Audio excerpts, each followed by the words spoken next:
Okay, welcome. My name is Lanzer, and this is a brief introduction to the observer cam. Kind of testing the camera out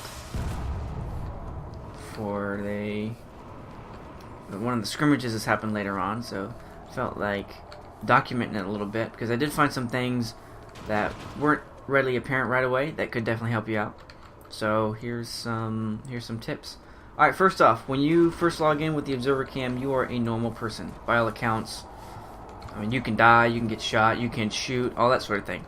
So in order to become an observer, type /observer, and you'll immediately find zoomed in a little bit, and you no longer have your gun, you can't shoot, but you still move around like a normal person. The only thing is you can go anywhere you want, really. I mean, there's no limit. You can fly, you can do all that sort of thing. And in order to get out, you just hit your exit vehicle key, and you have to be somewhere. There you go. You have to have enough room, otherwise it says that all the exits are blocked. So, in observer mode, when you get in it, you can move around like a normal person, WSAD. Shift button makes you go high, or makes you fly into the air, and control makes you go down. But you can hit W and look up in the air, and then you're flying. So you're kind of doing things like this here.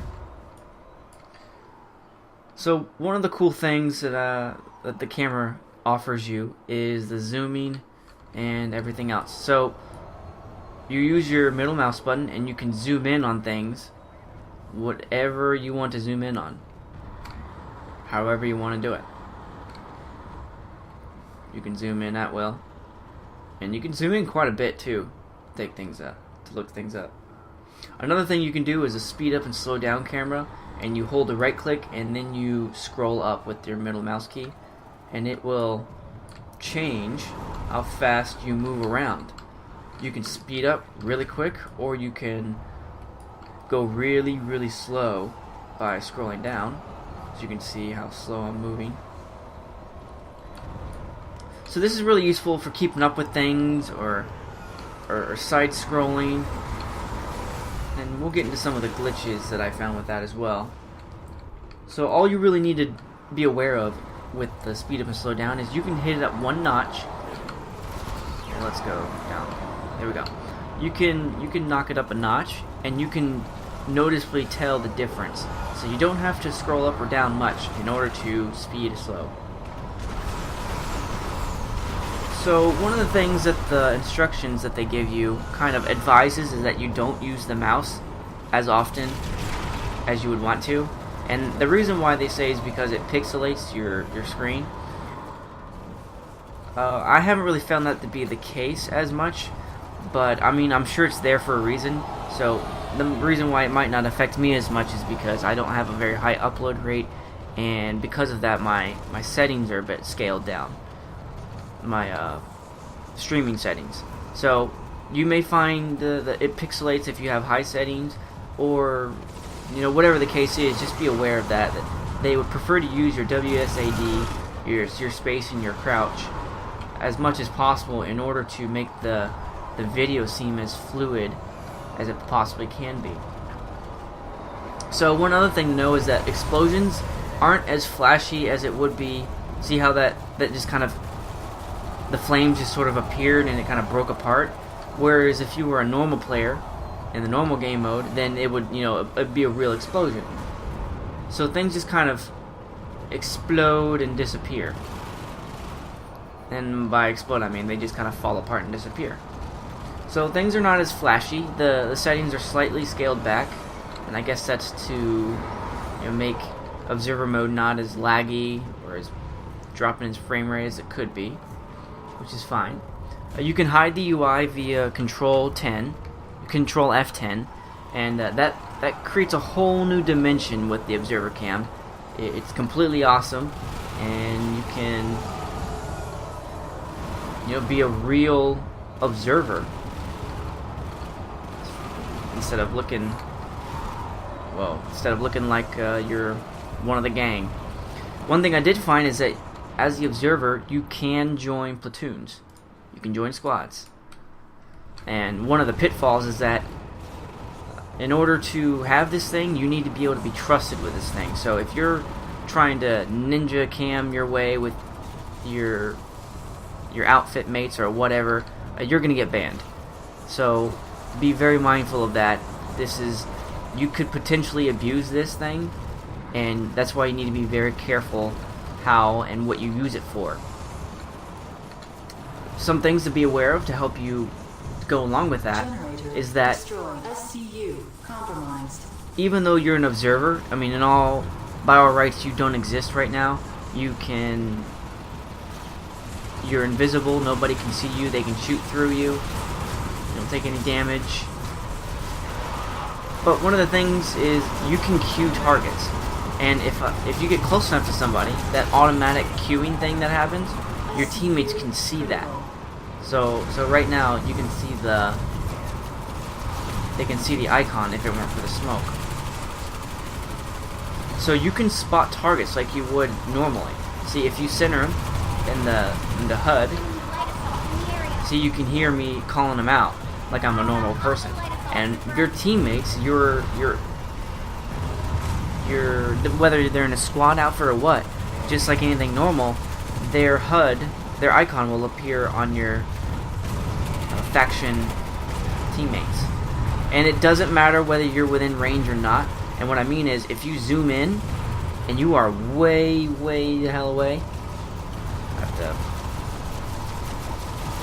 so if you're way on the other side of a base, farther than you can normally queue targets, and you do it that way, if you zoom in and you center them on your screen, you can still queue them.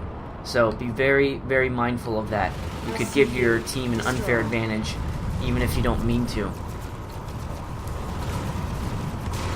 People will bump you out of their way, so you're not a ghost. You can't go through walls.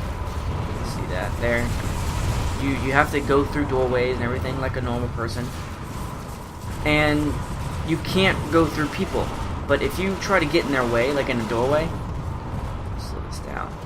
If you try to get in their way, they will nudge you out of the way, and they won't even know it. Let's watch this guy go forward a little bit. Come on, buddy. Here we go. See how it just nudges me right out of the way?